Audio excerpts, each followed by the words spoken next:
Hello, everyone, and welcome to today's webinar sponsored by the HIBAR Research Alliance, also known as the HRA, and produced in collaboration with the Educating for American Democracy initiative.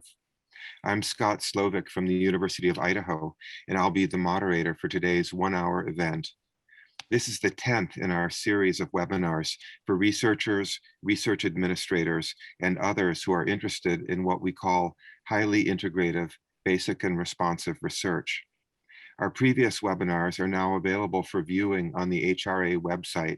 Before our featured presentation by Paul Carisse, Tammy Waller, and Kei Kawashima Ginsburg, I would like to explain the structure of today's meeting. We will begin with a brief overview of the HIBAR research concept by Dr. Lauren Whitehead. Next, Paul, Tammy, and Kay will speak about the HIBAR aspects of the Educating for American Democracy project for between 20 and 25 minutes.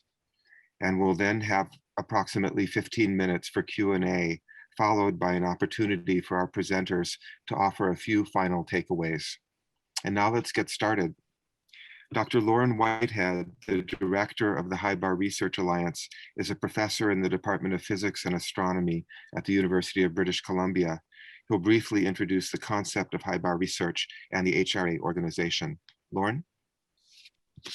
Well, thanks again, Scott. I'm just going to open my slides here. In terms of HIBAR research, as Paul's mentioned, HIBAR itself is an acronym for a highly integrative, basic, and responsive. And these are words that you'll see in a moment are very descriptive for the nature of this work. But basically, it's a long valued form of powerful research projects that are intended to create knowledge and solve social problems that are joint, where the work is jointly led by academic and societal experts. So there are two ands there that I'll be describing in a bit more detail. And I'll do so with the aid of a diagram. So this is a diagram, a Venn diagram that is intended to classify research projects. And basically a project would be placed somewhere in this diagram according to whether it's got the discovery orientation aspect, shown in purple here. Is it intended to create new knowledge, or is it more intended to create public impact, which was what the green would be representing? Or importantly, is it both? So the gray diamond kind of represents both. And by the way, that's an area of research type that is often called use-inspired basic research, and probably a number of you have heard about that. So this is one common way of describing research projects. Let's look at another one. Another way is in terms of the leadership of the project. Projects run because of decisions, people make decisions. Who are those people? Well, in some cases, they're academics that are the sole leaders of research projects, very common at universities. Other research projects, often outside universities, are led by people in society. All good. And again, there's an overlap zone here, shown in gray, where both kinds of leadership exist simultaneously. Well, HIBAR research is research that includes, or it has, all four of these characteristics. It would be actually located in the center of this diagram, that center gray diamond that you see there, because all of those characteristics are present simultaneously. And so when we use the words highly integrative and basic and responsive, we're thinking of this diagram. Highly integrative means that the positive aspects of all four of these characteristics are simultaneously embraced in the course of the work. And basic and responsive just re-emphasizes the notion that this is basic research, creating new knowledge, and it's doing so in direct response to societal need. So that's the meaning of the words highly integrative, basic and responsive research projects. So now, what about the HRA? Well, the HIBAR Research Alliance is an organization that has a mission directly related to these ideas. It's a distributed network of experienced volunteers who are well organized and united in their support of HIBAR research. And we have an aim. The aim is to increase the prevalence of university HIBAR research from about one project in 20, which is roughly the number that we think exists today, people tend to say that, to about 1 in 5 by 2030, while improving all types of research. So there are no losers in the intense development of HIBAR research. And overall, this will help universities to respond more effectively to societal need while increasing the excellence of their fundamental research at the same time. That's what's so exciting about HIBAR research. And it's what makes me so excited today to be welcoming our presenters. Because what you'll hear about in just a few moments from them is research that clearly embodies all four of these characteristics of HIBAR research. So first of all, regarding discovery orientation, this work is developing a deep evidence-based understanding of key issues on civic and history education. Regarding public impact, it's preparing students for informed and engaged citizenship. Hard to imagine anything more important. In terms of societal co-leadership, it deeply includes many ideologically, philosophically, and demographically diverse historians and educators working outside the academy. And of course, academic co-leadership, it's co-led by experienced academics who are experts in multiple areas, including political science, education, and community psychology. So for these reasons and many others, I'm very excited to have our guests here today. We look forward to hearing from them. And Scott, on that note, I'll hand back to you. Thanks very much, Lauren. And now I'm pleased to introduce Dr. Paul Carisse, the founding director of the School of Civic and Economic Thought and Leadership at Arizona State University, who will give us an overview of the Educating for American Democracy initiative and its connections with HIBAR research. Paul will introduce Tammy and Kay following his presentation. Paul, over to you. Great, thank you very much, Scott, and thank you, Lauren, and in the background, Michelle, helping to organize all of this. I thought what I would do is offer an adapted set of slides that we have given as a team, Educating for American Democracy leadership team. And you'll notice some asterisks in the slides coming up, which are the ways to adapt to explain for this conversation how we were HIBAR and we didn't know we were HIBAR, because Scott and Lauren contacted us several months after the final report was issued and this document I'm going to refer to, a roadmap, was produced. This is how we were HIBAR and didn't know it. We came together as a group of about a half dozen, mostly university scholars, applied for a grant from the National Endowment for the Humanities and the US Department of Education to undertake this study of K-12 civic education. And pretty early on, we realized we needed to actually slightly expand the PI group, the leadership group. And so one of my colleagues with us today, Tammy Waller, is from a state level Department of Education, the Arizona Department of Education.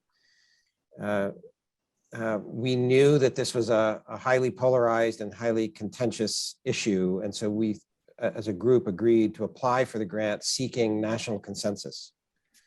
And so therefore we needed cross-sector expertise, but we also wanted a cross-sector formulation complexity built into the leadership group. So you can see in the bottom row here, Circle is the institute at Tufts University that Kay Kawashima Ginsburg, who I'll introduce in a moment, that she leads.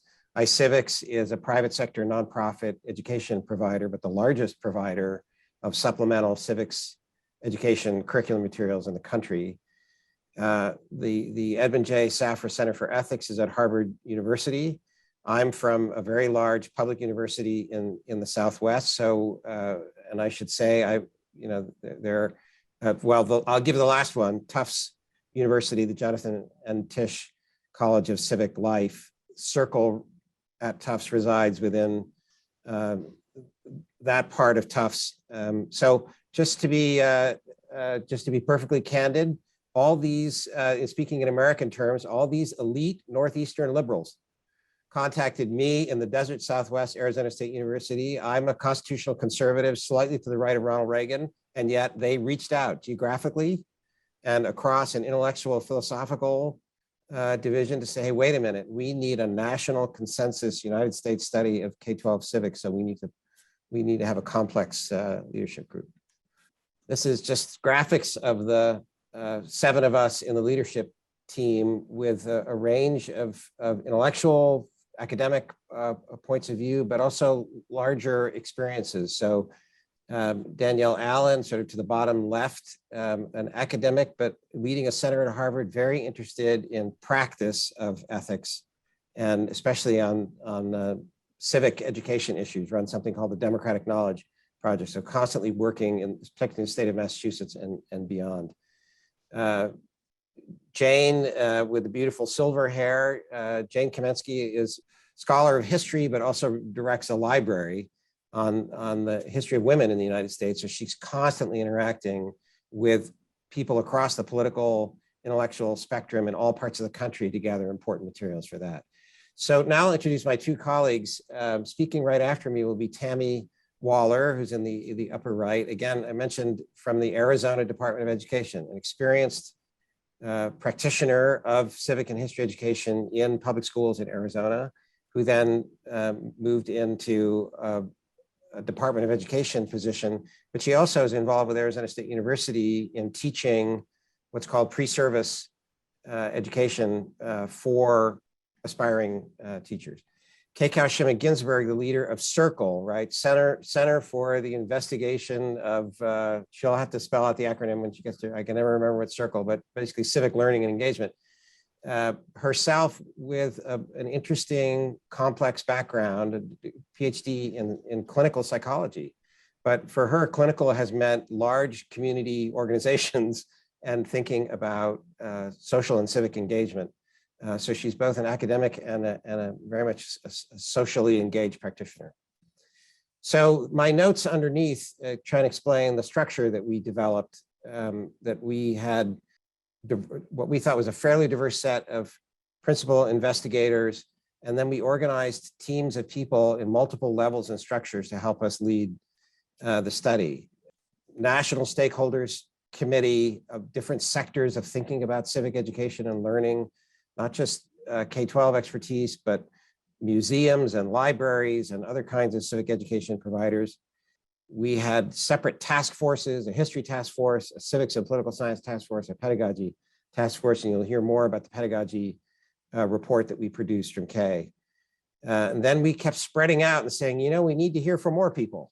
So we would set up another sounding board session with a group of people.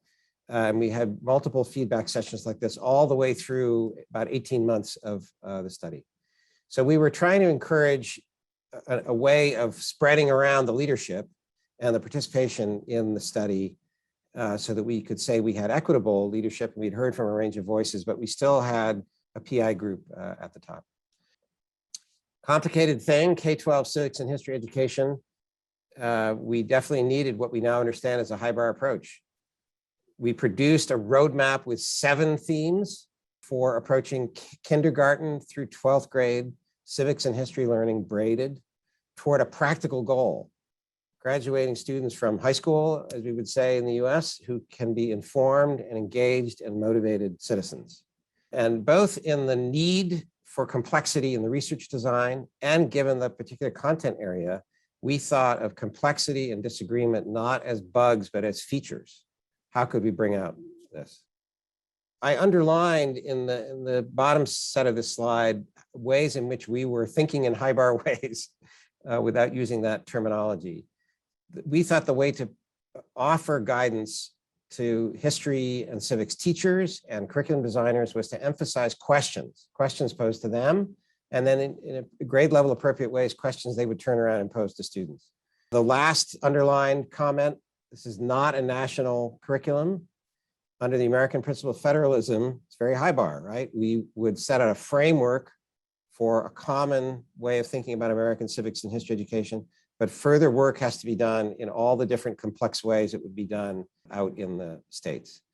And again, questions as a way to prod curriculum designers and teachers, and then in turn to prod students, emphasizes capacity to deal with complexity, to deal with disagreements among citizens, among leaders, among average citizens, so to speak, about how to be self-governing. Just some content in the top there from the report itself, right? Pluralism, yet commonality. Both civic knowledge and civic virtues, habits, dispositions, skills, especially as I just mentioned, civil disagreement, but also patriotism, reflective patriotism, people who love America, but realize that America is not perfect, never fully met its ideals. We disagree about what the ideals really mean. So finally, all of this complexity produced a research portfolio of a suite of research products, a final report that explains the roadmap, the guidance K-12 to educators, curriculum designers. Kay is going to talk about the pedagogy guide. And then finally, I'll just mention a website, which is a living organic thing, collecting all kinds of information, curating resources so that we can now move into what we call the implementation stage. This is from the material, right? That we want to be responsive and engaged. We are experts, we think. We pulled together 300 plus different experts, but now we need people to be interacting with that website, interacting with us, continuing the dialogue. Tammy is the coordinator for K-12 social studies and civics within the Arizona Department of Education. She's the nicest bureaucrat you'll ever meet. Thank you so much, Paul. So go ahead. And what I'm going to talk about is this idea of the consensus building and the creation of one of our pieces of research, which was the roadmap, and this idea of a design challenge that was an innovation that came from the responsiveness of the project and the bringing in of all the different stakeholders and that widening of the circle of who worked on the project. So this image does not do any justice to the complexity of interaction between the different groups. I have the word 200 plus crossed off because when we first started in the beginning stages of the roadmap and the project, we would do a presentation talking about what was coming, and we'd say we have 200 plus people involved in this effort. And by the time we finished in March of 2020 with the 3 pieces of research, we had over 300 plus. And I would say we have even more now as we are moved into content curation and bringing together different organizations and groups to add to the web page. So as Paul mentioned, this was a mixture of academics, historians, political scientists, civic educators, museum educators, and practitioners. And when I first came onto the project, I started out as a task force co-chair and a member of the steering committee, later the executive committee, and then brought on as a PI. So we had these task forces, and we had 3 of the different task forces, and they had between 14 and 17 diverse groups of individuals on them. And the diversity was not just ideological or viewpoint diversity. We wanted to make sure that we had diversity of geography, diverse roles, everything from, as Paul mentioned, the museum curators to practitioners in the classroom, all the way early childhood through high school, university professors in the civic education realm, and different other groups who were represented. We also wanted to make sure that we had diversity of groups, because we knew when we're dealing with civics and history, and we have a very diverse nation, and we wanted to make sure that we had the voices of different groups involved. So we start out with our task forces who came up with a lot of the basic ideas and structure behind the first roadmap, which went to the executive committee and the PIs. And then we had a steering committee that we met with for the first time at a convening, and some advisory councils. And that was just the beginning. And Paul did a great job mentioning how every time we have a meeting or share it, we'd have different things that we hadn't thought about. So we'd bring in different groups. We even had a student survey on civics that we went out to K-12 students who we knew were going to be using this roadmap to find out their ideas. So we had started out with Roadmap 1.0, and when we had our very first convening in Baton Rouge, Louisiana, February 2020, 2 weeks before everything shut down because of COVID, we had the steering committee there, and we had the task force chairs. And then we also had members of the task forces. Each task force brought 2 members to the first convening, and we released Roadmap 1.0. And we had huge posters of the different aspects of these themes and questions. And then we gave everybody Post-its. And we gave them a Post-it, green if they agreed with something, yellow if they had a concern to write that down, and red if this was like, no way, I can't agree to this. And based upon this, we started this process of continuous feedback and input from stakeholder groups, and revision and feedback and input. And by the time we released the roadmap in March, we ended up having 8 versions of the roadmap, but I think we ended up finally with 9. I think version 9.0 is what's published on the webpage. So during this process, we had to deal with a lot of conflicting ideas, which is that whole idea of problem solving and responsiveness. We had a convening in Phoenix, Arizona in the fall to show where we were in the work. I think we're at about roadmap 5.0 at that point, and then came back to more work. So we ended up having what we call design challenges. So because we had a lot of viewpoint diversity, and we all know that civics and history have a lot of different viewpoints to them, there were points of tension that arose immediately during the first convening with the post-its. And these tensions were about how to teach history and civics. We went ahead and we looked at these tensions and we created what was called design challenges. So during this process, we really had 5 major points of tension that occurred. We identified those points of tension, and Danielle Allen talked about, you know what, these are actually challenges in the design thinking, design challenges.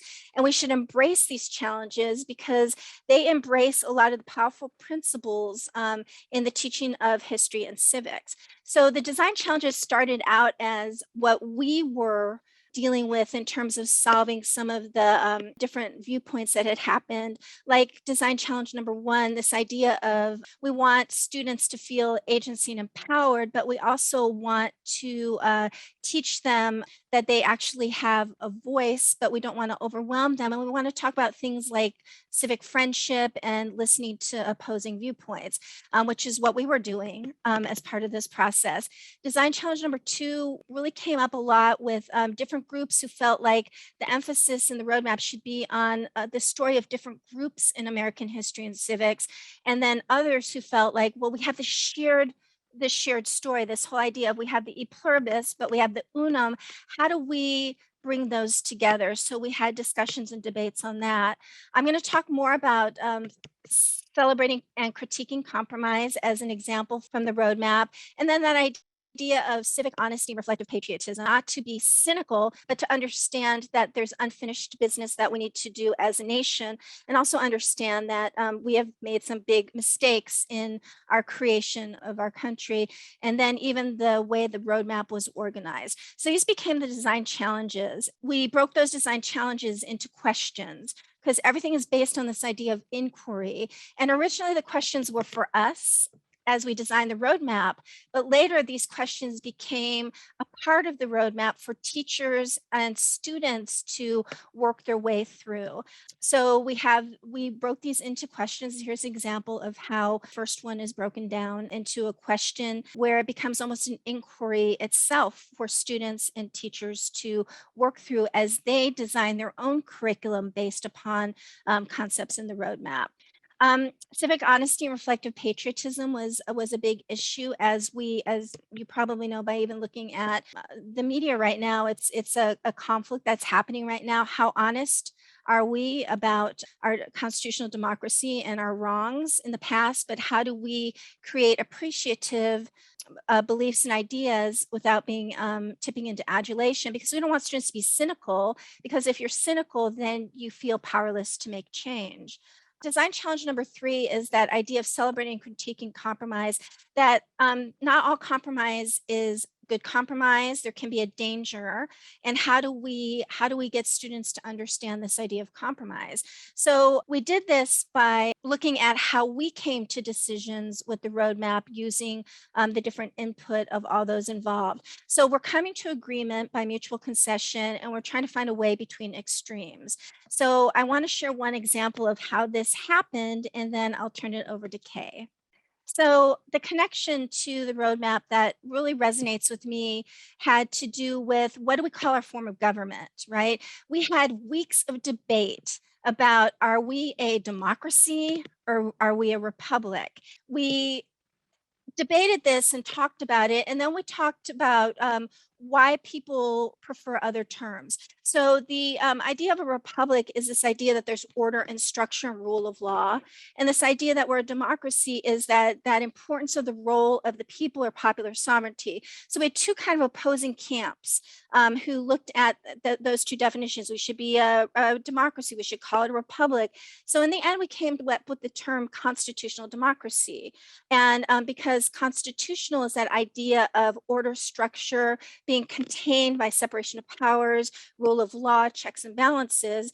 And democracy is that importance at the same time of the role of the people or popular sovereignty. So this is an example of how we used design thinking and design challenges to come to some of our big questions. And now we throw it out to our teachers and our students to use that as well, which really is that idea of responsiveness in HIBAR. So I'm going to turn it over to Kay now, and she's going to talk about pedagogy. Thank you, Tammy, and thanks everyone for being here. So I'm Kay, and I'm going to really talk as if we are doing a case study of the stakeholder engagement. And I think of the process of developing what we call pedagogy guidance, which really goes with the inquiry framework that's heavily content-based and along those 7 themes that Paul introduced earlier, as highly responsive and integrative. And hopefully I'll illustrate how that is.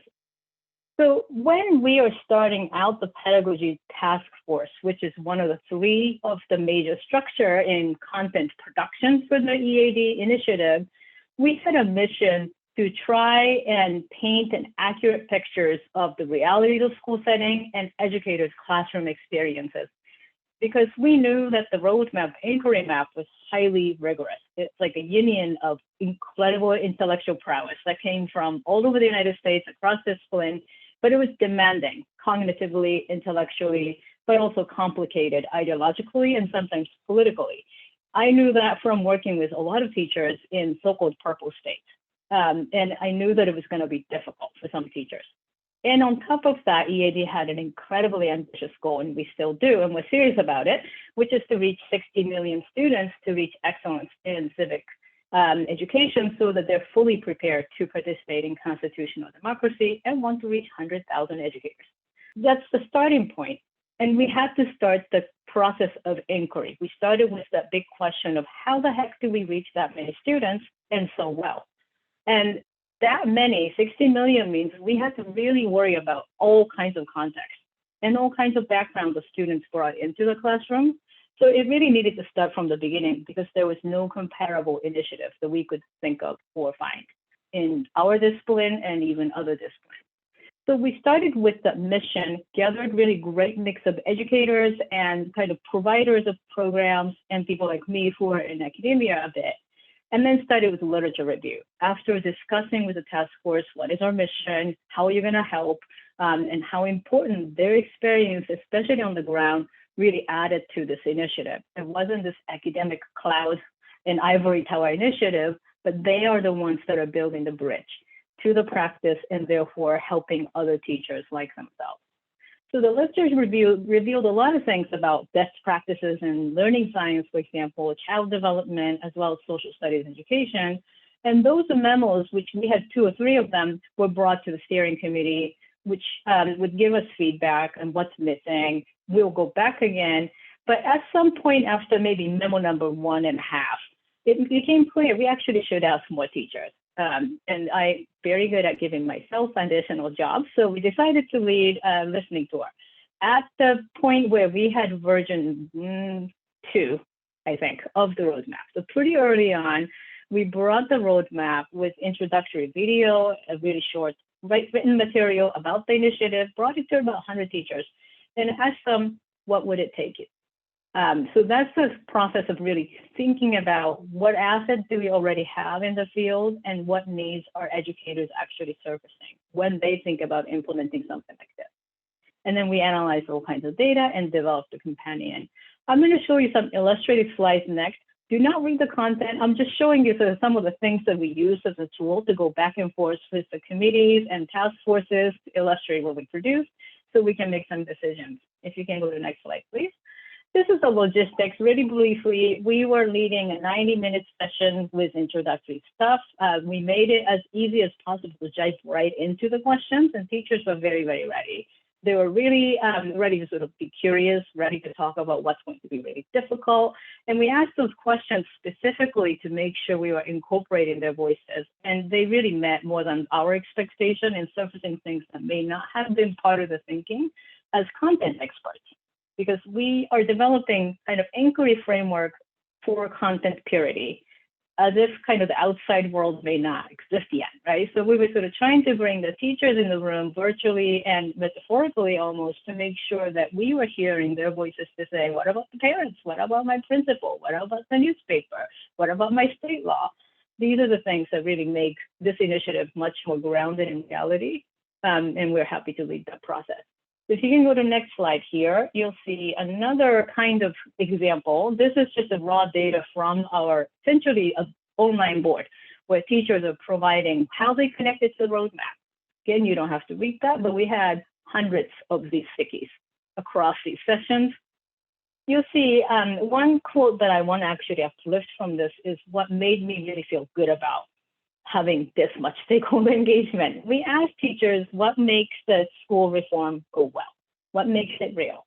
And one teacher said successful change happens when it is embraced both from top down and bottom up, all parties being engaged. But really needed the expertise of the academia and the reality of educators who would be driving this roadmap. We were not the one that was driving the roadmap, but it's people that Tammy works with at the State Department, at the school districts, and people in my community. I'm a mom of 3 school-aged kids, so I knew those people really could imagine what they would do. So it was really important to hear that particular feedback from a participant. This is a word cloud that I'm showing from one of the big takeaways that people left at the end of these listening sessions. We overall got really, really exciting response, which is excited. So you can see that as being bigger than others, supported, hopeful, intrigued, but mixed in smaller prints in that are things like a little bit overwhelmed, promising, but kind of questioning, necessary, expansive. So there is a bit of nervousness there. People were really intrigued and really inspired in many ways, but they found some challenging part of actually implementing that. A lot of it has to do with their own worries about being pushed back by the community for doing something so rigorous and often involves courageous discussion in many ways. The next step for us is to sort of take all this information together and come up with a framework. The first part was pretty easy. The needs and barriers came up pretty easily, and then I'm just showing the table to show you what we showed the steering committee. These are the things that came up. What kind of training is needed? What kind of resources were people asking? What were the barriers people named, right? So there are things like, it's going to take me forever to do this. What am I going to do to make sure my principals knows about it and how to do it? And teachers really wanted to make sure they had concrete guidance and resources to use, which is why there's a curation of the resources on the website today. There are also interesting kinds of training people were asking for. Like, people really felt like they needed to grow as a person. They need to be able to reflect on who they are, what they're bringing to the classroom, and they anticipated that process to be difficult. And they needed social context to learn together. So they named things like, I wish we had a cohort where I can talk to people like you guys and talk about how to do this well, because I know it's going to be difficult, but I really want to do it. Those are the kind of feedback we are hearing. And overall, we got, I think, over about 400 inputs like this that we analyzed. We were really trying to really come up with a framework, and then it came clear to us that it wasn't just about the resources and stuff the teachers needed, but it's also about the paradigm shift in how educators, as social studies educators, think of themselves, their mindset, their disposition, how they integrate and often change the conditions under which they change social studies, as well as a knowledge of the content and skills of pedagogy. So we really came up with this idea of an EAD teacher. It wasn't just materials, but it was a whole person that changes how we teach social studies. And so we had to then come up with exactly what that means. Again, you're seeing some of the raw data here. We had a lot of principles, ideas, design challenges, and then input themes from our analysis of the listening tour. They were in hundreds of stickies, which we concept mapped by hand.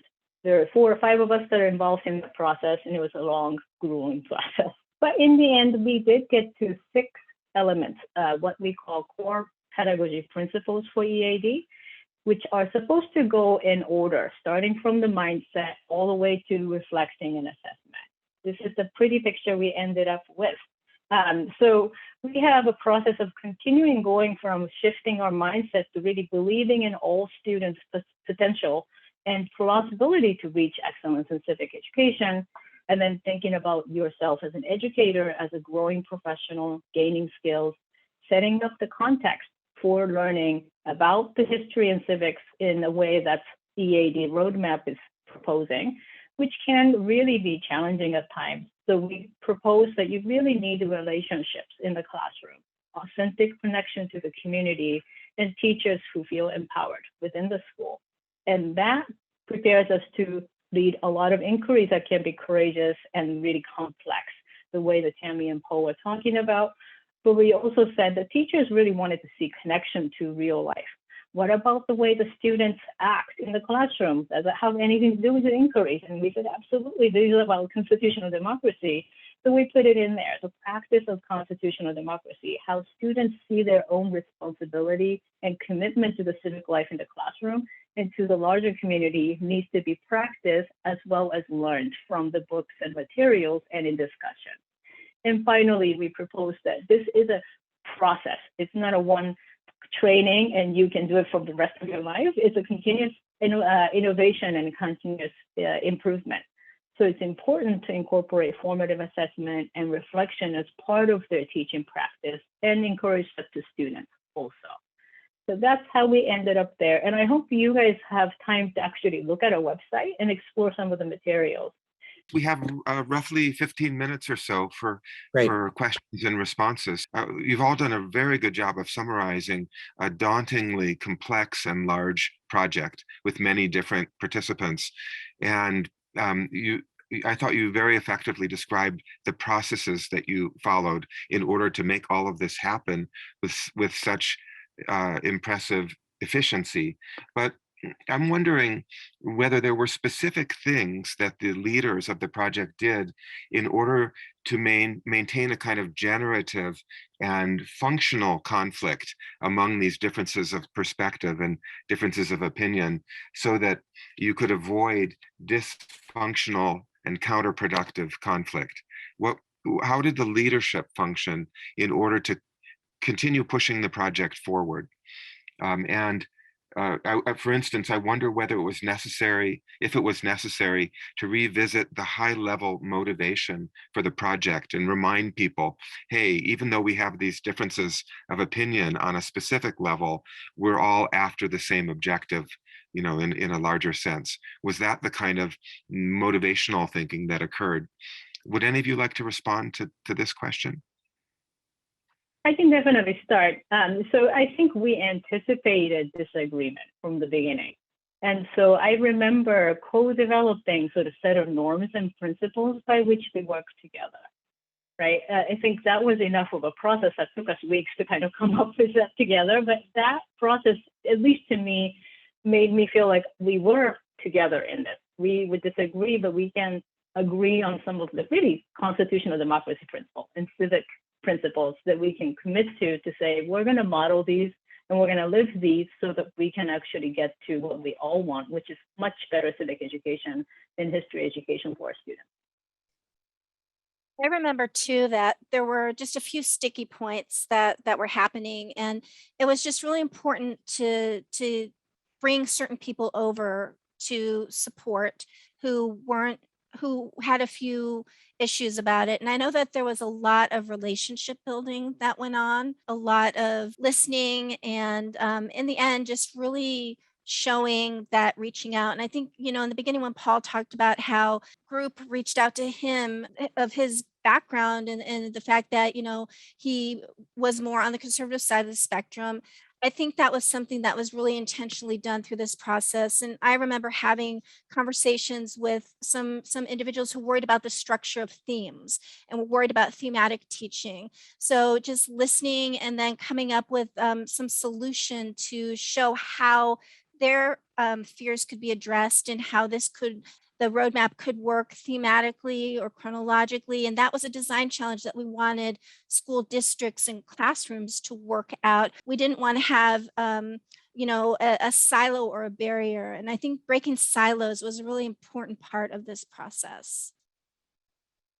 Just one last comment. There's an American public policy analyst and writer and journalist, Jonathan Rauch, who published a book this past year called The Constitution of Knowledge, which is a very high bar book, and he didn't know it before he wrote the book. But the concept is that the scientific method, in a way, is a cousin to a complex constitutional order for liberal democracy, especially the American version that has an amendment about protection of speech to promote diversity and pluralism of speech.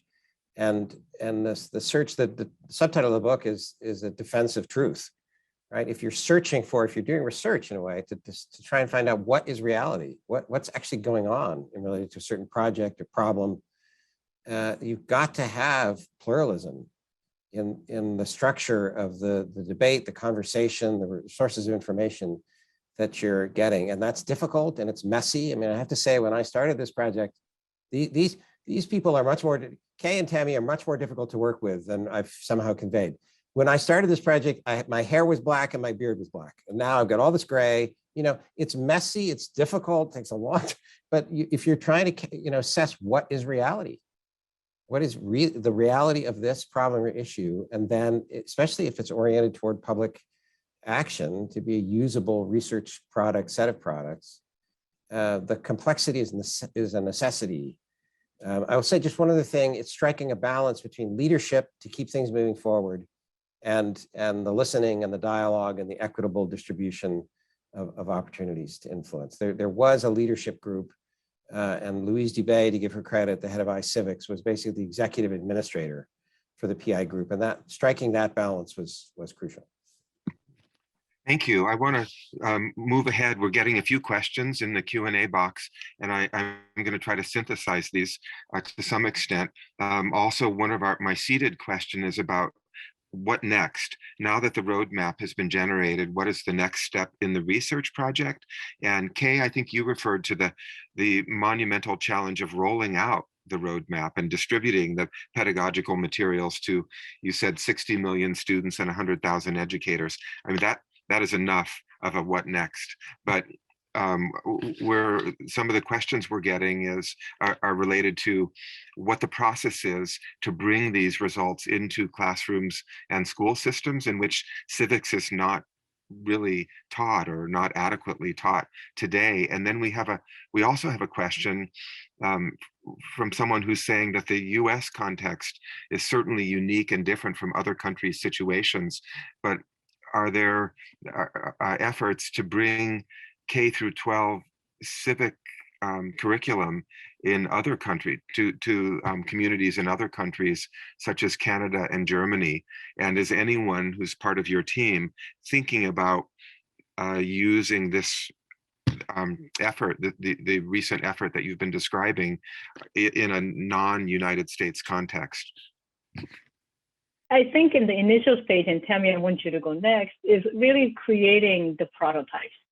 And that starts to define both the core elements and a level of variations in what the rollout looks like. So in the particular case of social studies, it will look like curriculum that is going to vary from community to community, because the United States has federalism and completely different sets of standards and education codes across states and sometimes between districts and different political contexts and who they're accountable for.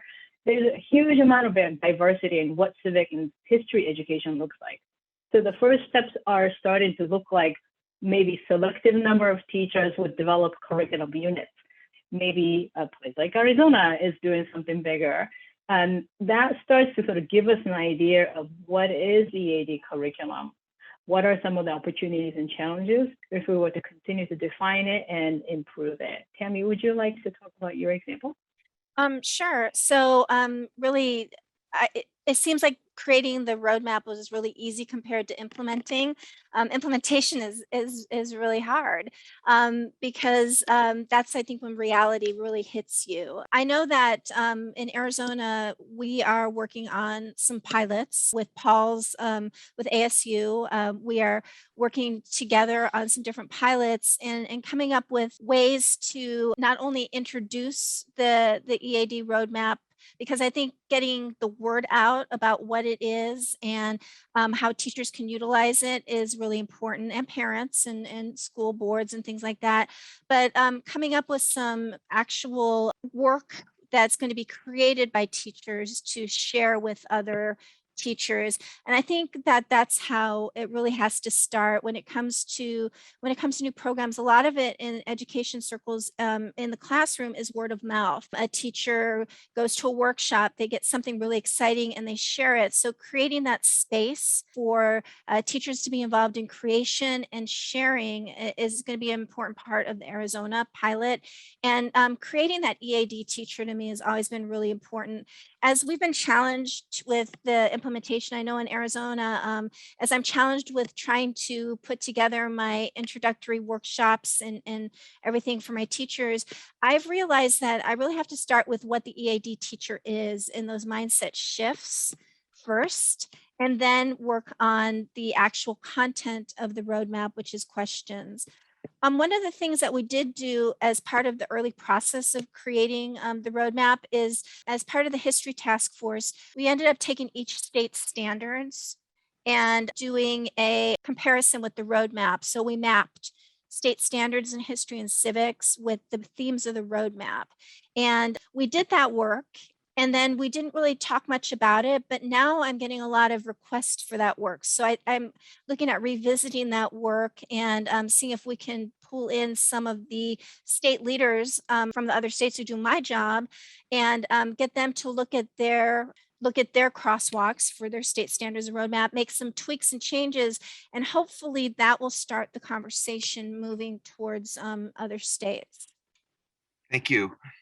I wonder if I could ask whether the project required you to think, to engage with key stakeholders who may not be familiar with academic research methods and perspectives, and whether to achieve the goals it was necessary to address this directly, like to if the more academic components had to somehow be shared with some of your research partners who are not already thinking along the lines of academic research, some kind of norming of methodologies in order for the team to function fluidly. Certainly thinking about the implementation phase, which we thought about while we were writing drafts of the roadmap document and of the report, because the public impact dimension here, we wanted it to be a usable set of research projects. I suppose it's fair to say we were certainly refining the product and then further complicating the set, expanding and complicating the set of people we thought had to be pulled into conversation. Mm-hmm. And realized we were missing this voice, we were missing that piece, et cetera. So I hope that adequately, and all of that was sort of, certainly beyond comfortable higher education academic silos for history scholars, political science scholars, even in some sense for civic learning scholars. We soon realized that in order for this to be effective in the implementation phase, it had to be from the bottom up and the top down.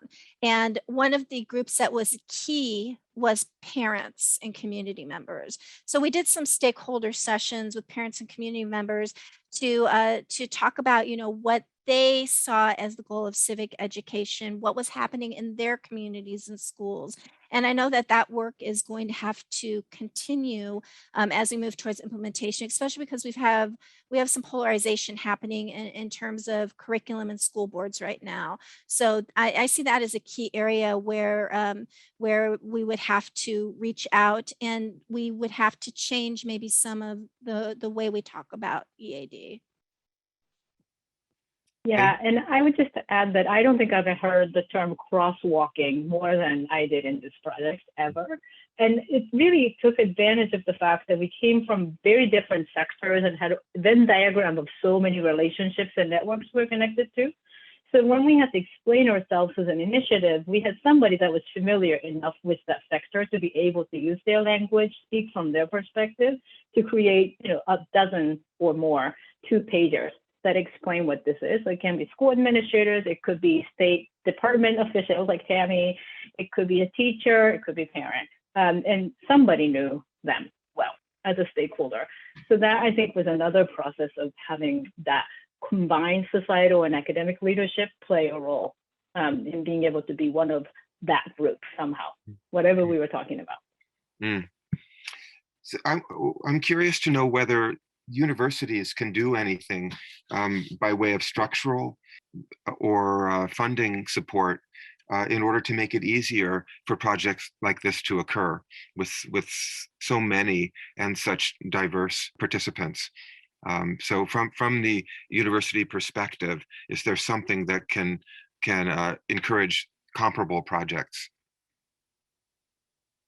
One of the realities of the enormous shift in American higher education of the past century, and this is true in other liberal democracies, toward a research model, is that the research can be in the self-interest of a discipline, a subfield of a discipline, but especially if it's not, say, theoretical physics is one thing, and theoretical mathematics is one thing, but if it's in social sciences and in certain dimensions of humanities, if the research question is meant to be directly related to human reality and policy problems, again, there's a difficult set of balances that have to be struck between a level quality of research that is publishable in journals, publishable in some sort of monograph form, versus striking the balance with it being useful.